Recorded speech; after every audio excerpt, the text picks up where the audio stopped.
नमस्कार। आज बात करते हैं भारतीय पूंजी बाजार की, मतलब कैपिटल मार्केट की।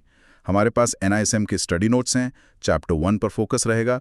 कोशिश करेंगे समझने की कि भाई ये बाजार आखिर काम कैसे करता है, मतलब ये जो हमारी बचत है उसे देश की तरक्की के लिए ज़रूरी निवेश में कैसे बदलता है, ये पूरा सिस्टम। हाँ बिल्कुल, ये एक तरह से इकोनॉमी में पैसे को सही जगह पहुंचाने का तंत्र है। तो चलिए इसे खोलते हैं ज़रा। सबसे पहले ये बाजार की बनावट, इसका स्ट्रक्चर कैसा है? वो प्राइमरी और सेकेंडरी मार्केट वाली बात है ना? हाँ बिल्कुल। देखिए, जब कोई कंपनी मान लीजिए पहली बार अपने शेयर या बॉन्ड बेचकर सीधा पैसा उठाती है जनता से या बड़े निवेशकों से, तो वो होता है प्राथमिक बाजार, मतलब प्राइमरी मार्केट। अच्छा, फ्रेश कैपिटल जुटाने के लिए। जी, एकदम ताज़ी पूंजी कंपनी के विस्तार के लिए, नए प्रोजेक्ट्स के लिए। और फिर है द्वितीयक बाजार, सेकेंडरी मार्केट, जैसे अपने स्टॉक एक्सचेंजेस NSE, BSE। यहाँ वो सिक्योरिटीज खरीदी बेची जाती हैं जो पहले से जारी हो चुकी हैं। मतलब जो प्राइमरी मार्केट में इशू हुई थी वो अब यहाँ ट्रेड हो रही हैं। बिल्कुल। और इसका सबसे बड़ा फायदा है लिक्विडिटी, तरलता। मतलब आप अपने खरीदे हुए शेयर या बॉन्ड आसानी से बेच सकें जब चाहें। अगर ये ना हो तो कोई निवेश क्यों करेगा, है ना? हाँ, ये तो है, पैसा फंस जाएगा वरना। सही। और एक मुद्रा बाजार भी है, मनी मार्केट।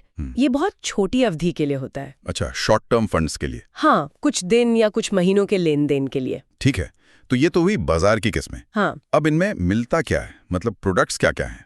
इक्विटी शेयर तो बहुत कॉमन है। हाँ, इक्विटी शेयर सबसे आम है। ये सीधे सीधे कंपनी में आपकी हिस्सेदारी दिखाते हैं, मतलब मालिकाना हक। जी, आप मालिक बन जाते हैं तो कंपनी का मुनाफा आपका, नुकसान भी आपका। अच्छा, और वो प्रेफरेंस शेयर?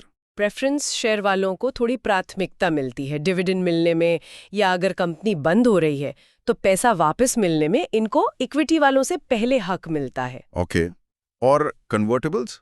कन्वर्टेबल्स ऐसे इंस्ट्रूमेंट्स हैं जैसे कोई खास तरह का बॉन्ड या डिबेंचर, जिन्हें आप बाद में कुछ शर्तों के साथ इक्विटी शेयरों में बदल सकते हैं। अच्छा, मतलब बदलने का ऑप्शन होता है। हाँ, और फिर आते हैं डेरिवेटिव्स। ये थोड़ा अलग मामला है। हाँ, ये नाम मैंने सुना है और अक्सर लोग कहते हैं बड़ा कॉम्प्लेक्स है। देखिए, कॉम्प्लेक्स लग सकता है, पर फंडा ये है कि इनकी अपनी कोई वैल्यू नहीं होती। इनकी कीमत किसी और चीज, जिसे अंडरलाइंग एसेट कहते हैं, जैसे कोई शेयर या सोना या डॉलर या निफ्टी इंडेक्स, उसकी कीमत से निकलती है या उस पर निर्भर करती है। अच्छा, जैसे आप गेहूं के किसान हैं, आपको डर है कि फसल आने तक दाम गिर जाएंगे, तो आप आज ही एक फ्यूचर कॉन्ट्रैक्ट कर लेते हैं कि मैं 3 महीने बाद अपनी फसल इस तय दाम पर बेचूंगा। ये फ्यूचर कॉन्ट्रैक्ट एक डेरिवेटिव है। ओके, ये तो हुआ फ्यूचर। और ऑप्शंस आपको अधिकार देते हैं लेकिन बाध्य नहीं करते। मतलब ऑप्शन खरीदने वाले के पास हक है कि वो भविष्य में तय कीमत पर खरीदे कॉल ऑप्शन या बेचे पुट ऑप्शन, पर उसकी मर्जी है, करना जरूरी नहीं। ये दिलचस्प है। तो इनका इस्तेमाल किस लिए? Risk management? हाँ, एक तो रिस्क मैनेजमेंट यानी हेजिंग के लिए, जैसे वो किसान वाला उदाहरण, और दूसरा स्पेक्युलेशन के लिए, मतलब बाजार के उतार चढ़ाव पर दांव लगाने के लिए। यहीं पर रिस्क बढ़ जाता है अगर बिना समझे किया जाए। समझ गया। और कॉर्पोरेट बॉन्ड्स भी होते हैं शायद? जी बिल्कुल। कॉर्पोरेट बॉन्ड्स ये कंपनियां जारी करती हैं जब उन्हें उधार पैसा चाहिए होता है अपने काम के लिए। निवेशक बॉन्ड खरीदते हैं, मतलब कंपनी को कर्ज देते हैं, और कंपनी उस पर ब्याज देती है। ठीक है, तो ये हो गए प्रोडक्ट्स। अब आते हैं किरदारों पर। इस पूरे खेल में खिलाड़ी कौन कौन है? मोटा देखें तो 3 तरह के लोग हैं। पहले, जारीकर्ता, वो कंपनियां या सरकारें जो पैसा जुटाने के लिए ये शेयर्स, बॉन्ड्स वगैरह जारी करती हैं। दूसरे, निवेशक, हम आप जैसे लोग, बड़ी संस्थाएं जो इनमें पैसा लगाते हैं। अच्छा, और निवेशकों में भी अलग अलग टाइप होते हैं ना, रिटेल, HNI? हाँ बिल्कुल। एक तो रिटेल निवेशक जो छोटे अमाउंट, मतलब 2 लाख रुपए तक निवेश करते हैं। फिर गैर संस्थागत निवेशक या HNI जो इससे ज्यादा लगाते हैं। और फिर सबसे बड़े खिलाड़ी क्वालिफाइड इंस्टीट्यूशनल बायर्स या QIBs, जैसे म्यूचुअल फंड, बीमा कंपनियां, बैंक, विदेशी संस्थागत निवेशक, ये बहुत बड़ी मात्रा में निवेश करते हैं। इनका वजन ज्यादा होता होगा ना मार्केट में? हाँ बिल्कुल। और तीसरे हैं मध्यस्थ, इंटरमीडियरीज। अच्छा, बिचौलिए। इनकी क्या जरूरत है? अरे इनकी बहुत जरूरत है। ये पूरे सिस्टम को स्मूथ बनाते हैं।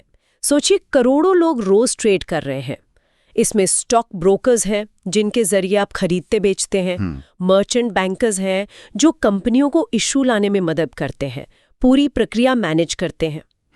फिर डिपॉजिटरीज हैं, जैसे NSDL और CDSL। आजकल शेयर कागज पर तो होते नहीं। हाँ, सब डीमैट में होता है। बिल्कुल। तो ये डिपॉजिटरी आपके शेयर इलेक्ट्रॉनिक फॉर्म में सुरक्षित रखते हैं। कस्टोडियन है जो बड़े क्लाइंट्स की सिक्योरिटीज की देखरेख करते हैं, और रजिस्ट्रार और ट्रांसफर एजेंट RTA है जो निवेशकों का सारा रिकॉर्ड मेंटेन करते हैं, किसके पास कितने शेयर हैं, डिविडेंड किसको गया वगैरह। बाप रे, काफी लोग शामिल हैं इसको चलाने में। हाँ, ये सब मिलकर ही बाजार को भरोसेमंद और एफिशिएंट बनाते हैं।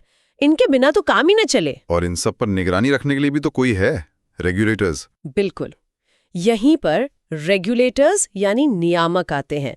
भारत में अलग अलग बाजारों के लिए अलग अलग नियामक हैं। सिक्योरिटीज मार्केट यानी shares, bonds, derivatives, mutual funds, इन सब के लिए मुख्य रेगुलेटर है SEBI, securities and exchange board of India. SEBI. हाँ, ये नाम तो सबसे ज्यादा सुना है। जी। सेबी का काम है निवेशकों के हितों की रक्षा करना, बाजार को डेवलप करना और नियम कानून बनाना ताकि सब ठीक से चले। और कौन है? RBI। हाँ, RBI यानी रिजर्व बैंक ऑफ इंडिया। वो मुख्य रूप से बैंकों और मुद्रा बाजार यानी मनी मार्केट को रेगुलेट करता है। फिर बीमा कंपनियों के लिए IRDAI है, पेंशन फंड्स के लिए PFRD है, और कंपनियों के कामकाज से जुड़े मामलों के लिए MCA यानी कंपनी मामलों का मंत्रालय भी है जो कंपनी एक्ट देखता है। अच्छा, मतलब कई सारी एजेंसियां मिलकर पूरी फाइनेंशियल सिस्टम को देखती हैं। जी, ये सब मिलकर ये सुनिश्चित करते हैं कि भारत की वित्तीय व्यवस्था स्थिर रहे और निवेशकों के साथ धोखा ना हो। तो कुल मिलाकर आज हमने समझा कि ये पूंजी बाजार कैसे काम करता है। Primary, secondary market, equity, bond, derivative जैसे प्रोडक्ट्स, फिर इशुअर, इन्वेस्टर और ब्रोकर्स जैसे मध्यस्थ, और ऊपर से सेबी, RBI जैसे रेगुलेटर्स। ये सब मिलकर अर्थव्यवस्था में पैसे के बहाव को सही दिशा देते हैं, बचतकर्ताओं से पैसा लेकर उन तक पहुंचाते हैं जिन्हें जरूरत है। वाकई देश की आर्थिक सेहत से जुड़ा है ये। बिल्कुल। और आगे के लिए एक सोचने वाली बात ये है कि जैसे जैसे टेक्नोलॉजी बदल रही है, UPI है, ब्लॉकचेन की बातें हो रही हैं और दुनिया के आर्थिक हालात भी बदल रहे हैं, तो ये सब चीज़ें पूंजी बाजार के इन हिस्सों, प्रोडक्ट्स, पार्टिसिपेंट्स, रेगुलेशंस, इनके आपसी रिश्तों को कैसे बदलेंगी, ये देखना दिलचस्प होगा। बहुत सही सवाल है। इसी विचार के साथ आज की चर्चा यहीं समाप्त करते हैं।